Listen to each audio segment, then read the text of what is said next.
Hello and welcome to class 9th subject English book Movement chapter 4 in the Kingdoms of Fools written by A.K. Ramanujan. Students, this is the second part of this chapter. First part I have already uploaded. In that part what we have read that there was a village in which uh, one rule was there, and that rule was that day will be converted into night and night will be converted into day. Means people will sleep at the daytime and work at night time according to the world. Okay, but according to them day will become night and night will become day. Hence, after that what happened, one guru was there who came to that village with his disciple, and then what they have noticed in that village that this rule they have noticed, and the another thing they have noticed that everything, anything whatsoever you purchased from the shop, everything you will get at 1 means 1 rupee. Anything, whether it is ghee, whether it is dry fruits, whether it is any biscuit or anything, means cheaper to cheaper thing or expensive to expensive one, anything you can buy of 1 only at any, like quantity can be anything. Okay, so one day what happened in that village that a thief enters in merchant's house, and he just hold the wall. After making a hole in the wall, he entered in the house. Okay, so what happened, just because of pressure, as it was the old building, the building fallen down on the thief, and he was died there only. So the brother of the thief gone to the king and said to the king that the merchant has killed my brother. He was on his job and he should be punished for that. Then merchant was called by the king, as the king was fool. Okay, that was the kingdom of fool, so he was fool, I think so. You will get to know after reading the whole chapter. We got to know this because of the king's decision that he was not having a good mind. Okay, so he called the merchant for that, because of his house the thief was killed.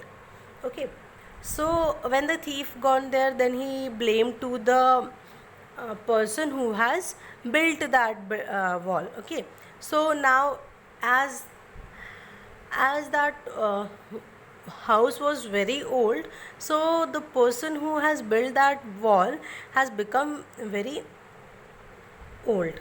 Okay, he was called, that old person was called, and then what happened, the king asked that this happened and you are blamed for it.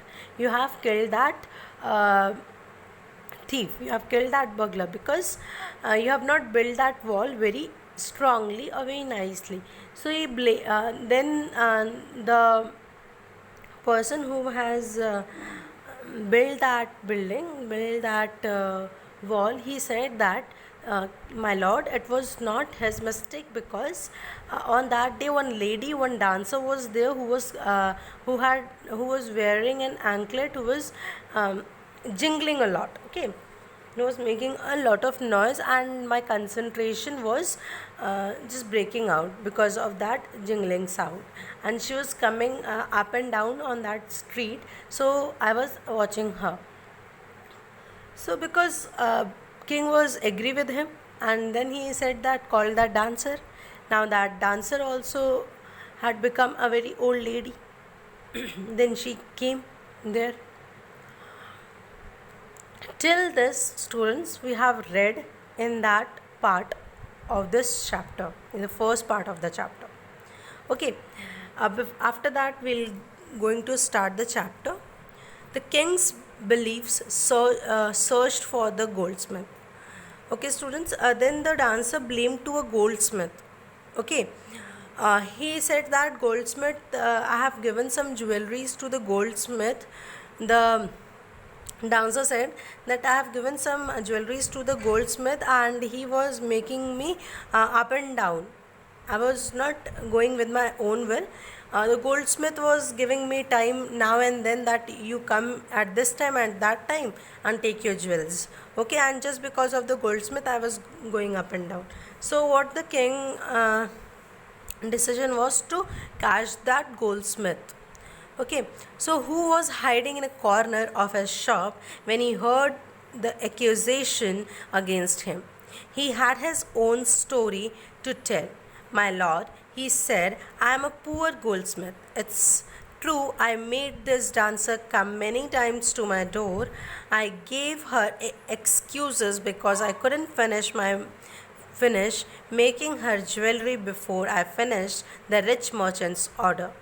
So, what the goldsmiths like when the bailiffs were searching for the goldsmith, he was hiding in his shop only at the corner. Okay, so he was already prepared with his excuse that why he has not given the dancers jewelries on time and why he made the dancer go up and down many times. He said that he had not completed the work what the dancer had given him, and he was just completing a rich merchant's orders what he has given, because they had a wedding coming, because in the merchant's house a wedding was there. That is why that order was important, so he was completing that order and they wouldn't wait. You know how impatient rich men are. So he said that, sir, my lord, that the rich persons are very impatient, so they didn't give me time to do any other work. So I was completing the merchant's order for his wedding only. So who is this rich merchant who kept you from finishing this poor woman's jewelry, made her walk up and down, which distracted the bricklayer, which made a mess of his wall, which has now fallen on an innocent man and killed him? Can you name him?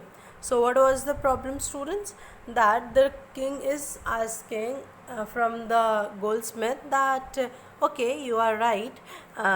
Who was that rich person because of which this wall has fallen? Because as you were not able to complete the woman's jewelry and she was coming up and down, and because of that, the bricklayer, the person who has made that wall, the bricklayer was distracted, and which because of which he distracted, and because of which the wall was in mess and not made well, and that wall has fallen down now, and because of that falling, an innocent person, the thief, has killed. Okay, so he is asking the name of that merchant. The goldsmith named the merchant, and he was none other than the original owner of the house whose wall had fallen. So the persons whose house was fallen, the person who was blamed first was the only person to whom this blame was gone to. Okay.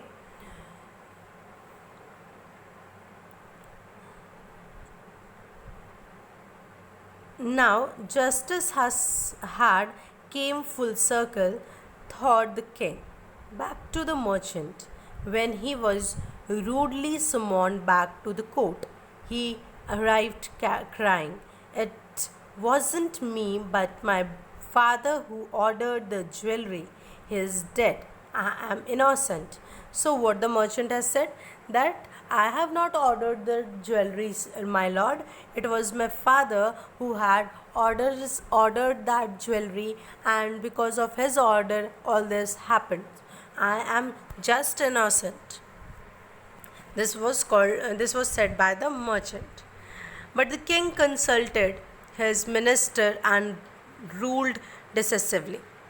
It's true your father is true murderer. He is dead, but somebody must be punished in his place. You have inherited everything from that criminal father of yours, his riches as well as his sins. I know, I knew at once, even when I first set eyes on you, that you were at the root of this horrible crime. You must die. So the king's decision was that the merchant should be hanged because he was the only sibling of his father, and as he has taken all his riches, so he has to take all his sins also, because he has inherited everything. And because of that only, in the eyes of the king, he was the only root of the horrible crime, father root of the horrible crime, as his father was the murderer. So somebody has to be punished, so the merchant is punished.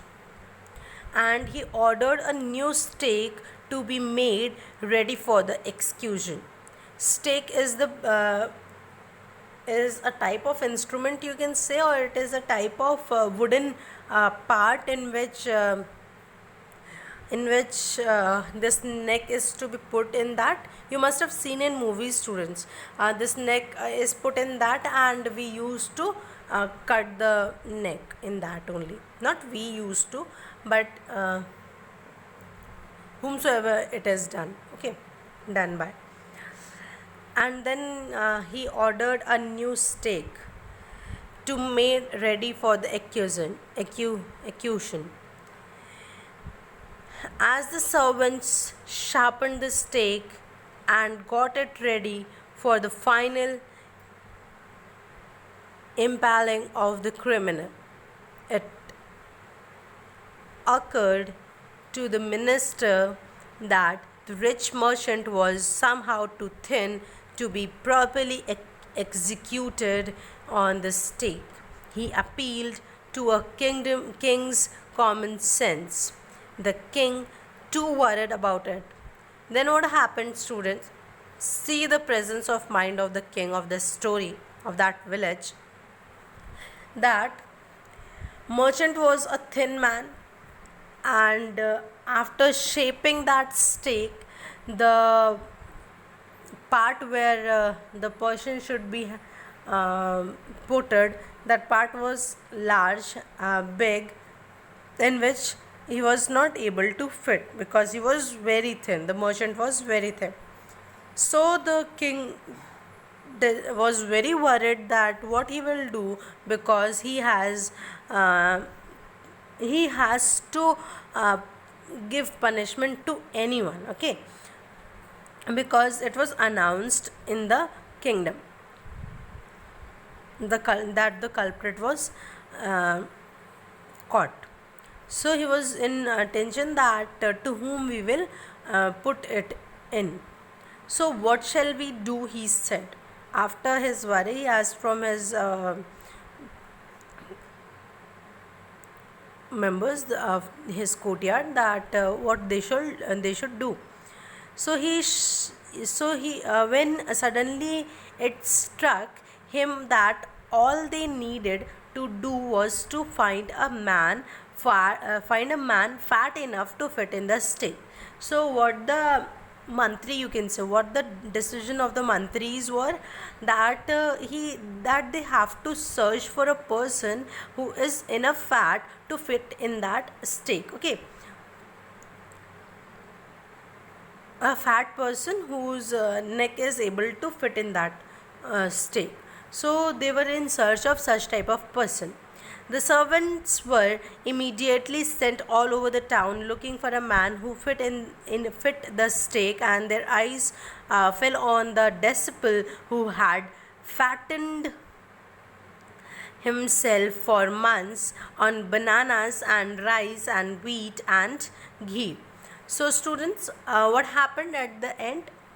uh, that Guru has had already said to the disciple that this place is not good for living, because this is the kingdom of fools, so the king can take any foolish decision. So that happens that one day has come, that 1 month have gone, and disciple was made him a lot fat after eating lots of bananas, rice, wheat and ghee, and he has become too fat. And the servants of the king have had find a man who is too fat to be too fat, and he is able to fit in that stake. So they have taken the disciple. What have I done wrong? I am innocent. I am a sannyasi, he cried. So when the servants were carrying to the disciple, he cried that he is innocent. He is a sannyasi. Okay, sannyasi means sadhu, or the priest, you can say. Okay, that may be true, but it's the royal decree that we should find a man fat enough to fit in the stake, they said.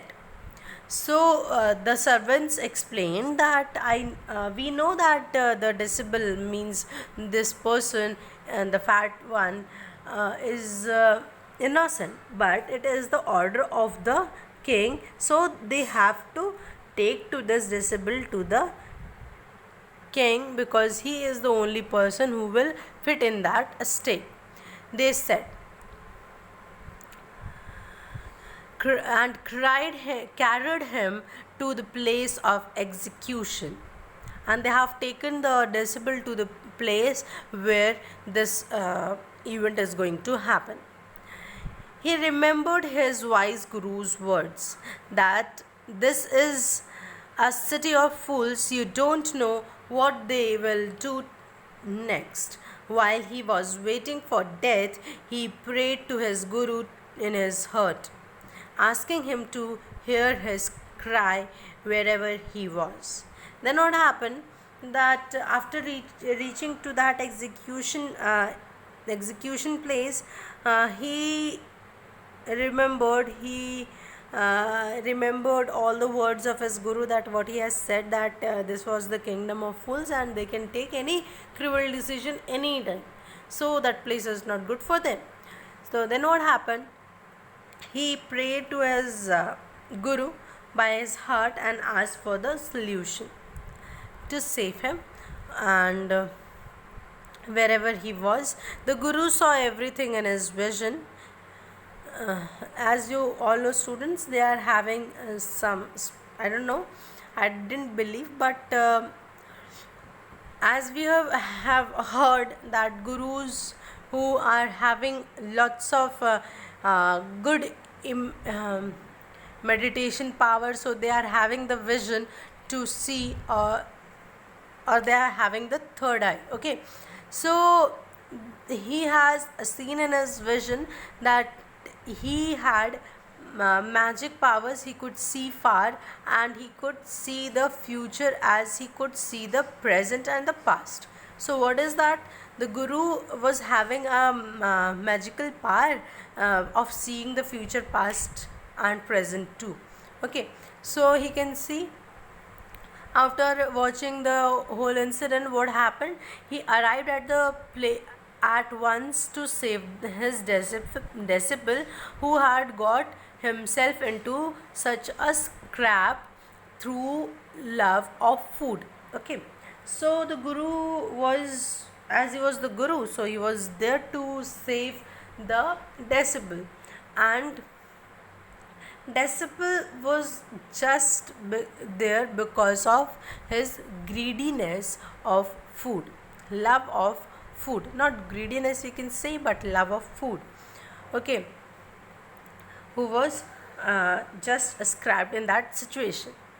As soon as he arrived, he scolded the disciple and told him something in a whisper. Then he went to the king and addressed him, O wisest of kings, who is greater, the Guru or the disciple?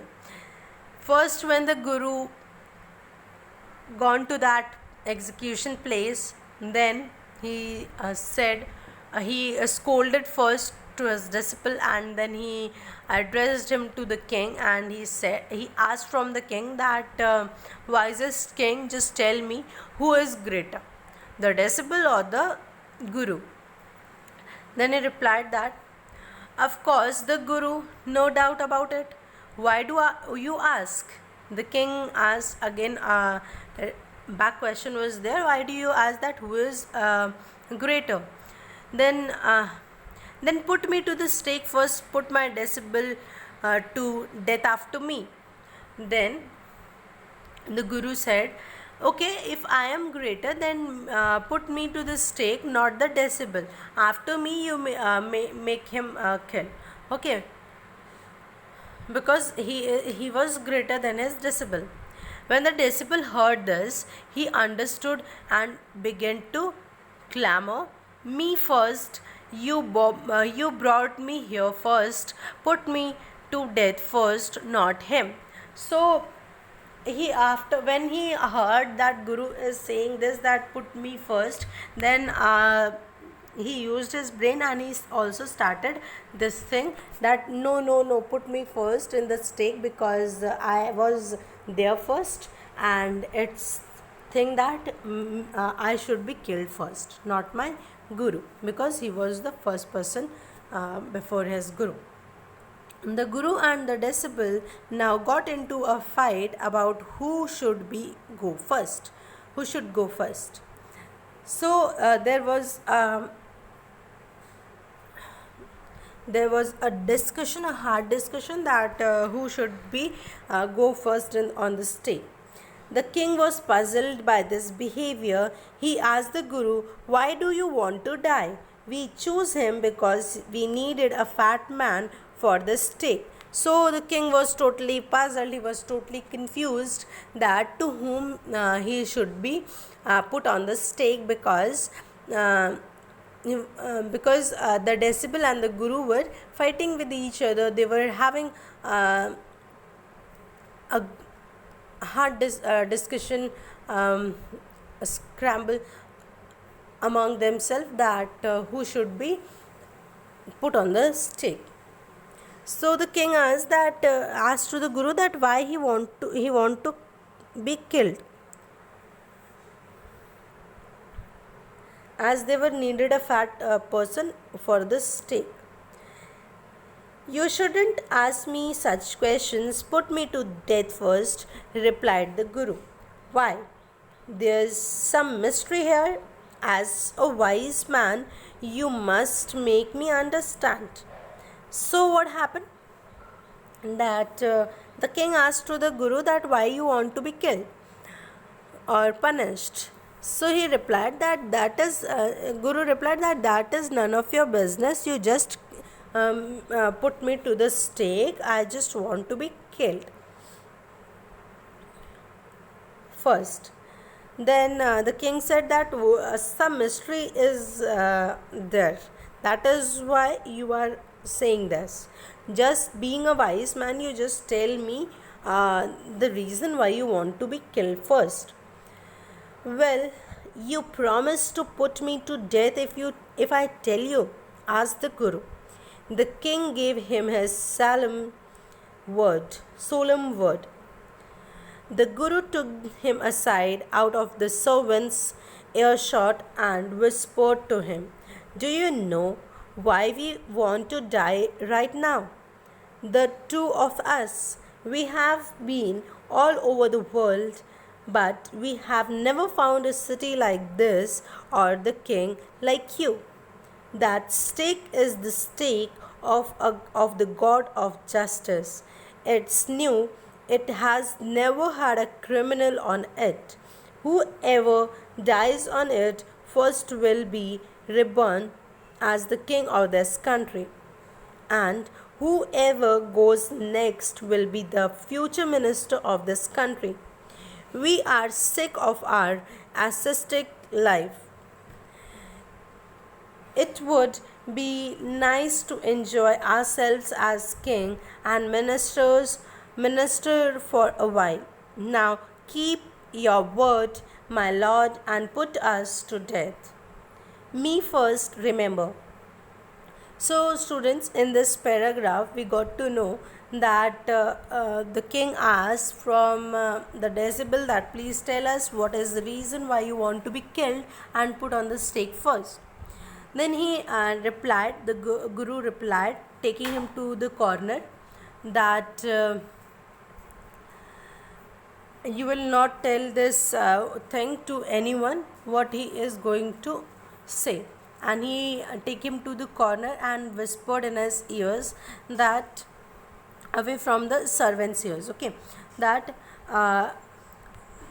he make the scene that this is the very good kingdom, and the stake is a stake where the justice is done by the god, because on this stake till yet not any criminal is put in, and just because of that, if any person at this movement, if a person who will be killed on the stake will become the king of that kingdom, and afterwards who will killed on that stake will become the uh,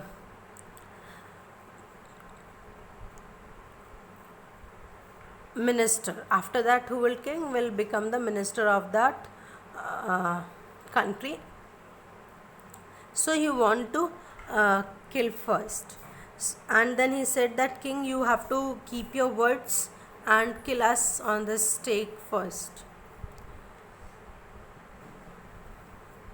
The king was now thrown into the deep thought.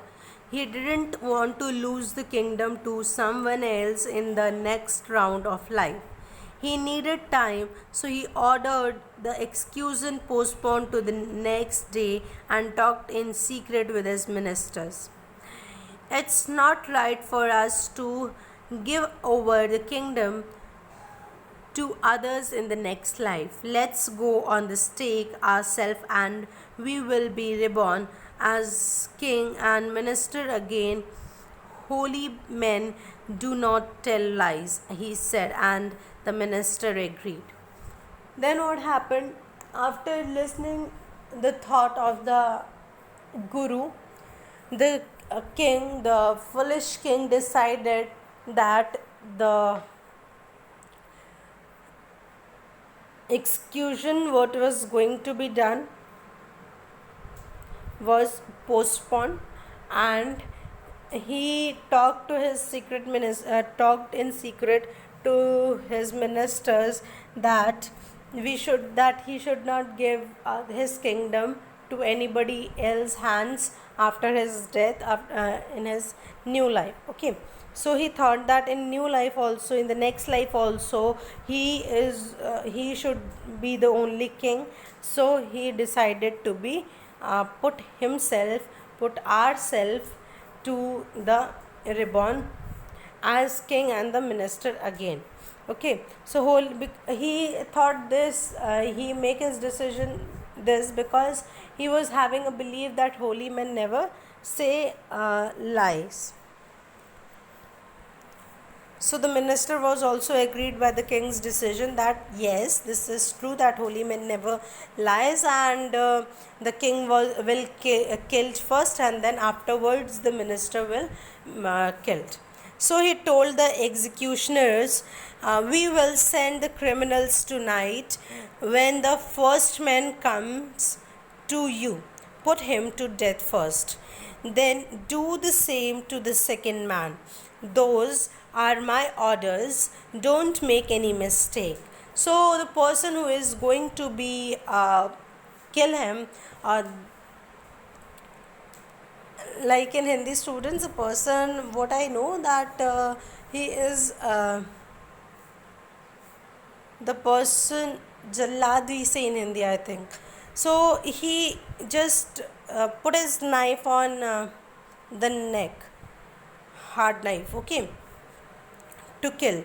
So the orders were that to the executioners that tonight only the first criminal will go to him and he has to kill him, and after that one another criminal will go and to him also he has to kill.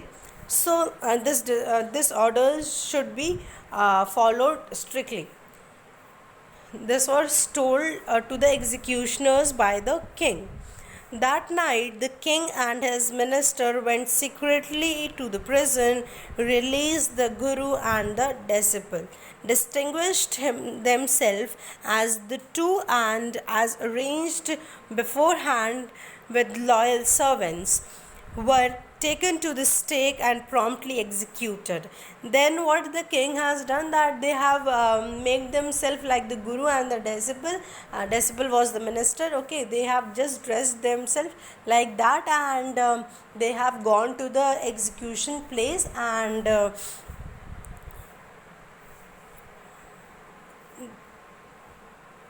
they were killed.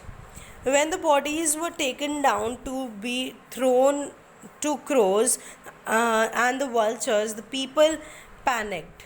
They saw before them the dead bodies of the king and the minister. The city was in confusion. So what happened tonight? What the kingdom has seen, that was the king and the minister was punished, who was on the stake that night, okay, and killed. So the whole kingdom was totally confused. Let's see why they were confused. All night they mourned and discussed the future of the kingdom. Some people suddenly thought of the Guru and the disciple and caught up with them as they were caught up with them as they were preparing to leave town unnoticed. We people needed a king and a minister, said someone. Others agreed. They begged the guru and the disciple to be their king and their minister. It didn't take many arguments to persuade the disciple, but it took longer to persuade the guru. They finally agreed to rule the kingdom, and the foolish king and the silly minister, on the condition that they could change all the old laws. From then on, the night would again be night, and the day would again be day, and you could get nothing for it to do. It became like any other place. So, students, here we have finished the chapter, and in this paragraph, we got to know that the foolish king and the minister was on the stake at that night, and they were killed. So the kingdom was in confusion that now who will rule the kingdom. So they decided after one night, after mourning for their king and the minister, they decide and they have went to the guru and the disciple, and they just they just begged to them to rule their kingdom as the minister and the king. So it didn't take lots of time to persuade the disciple, but it take a lot of time to persuade to make agree on their decision to the guru.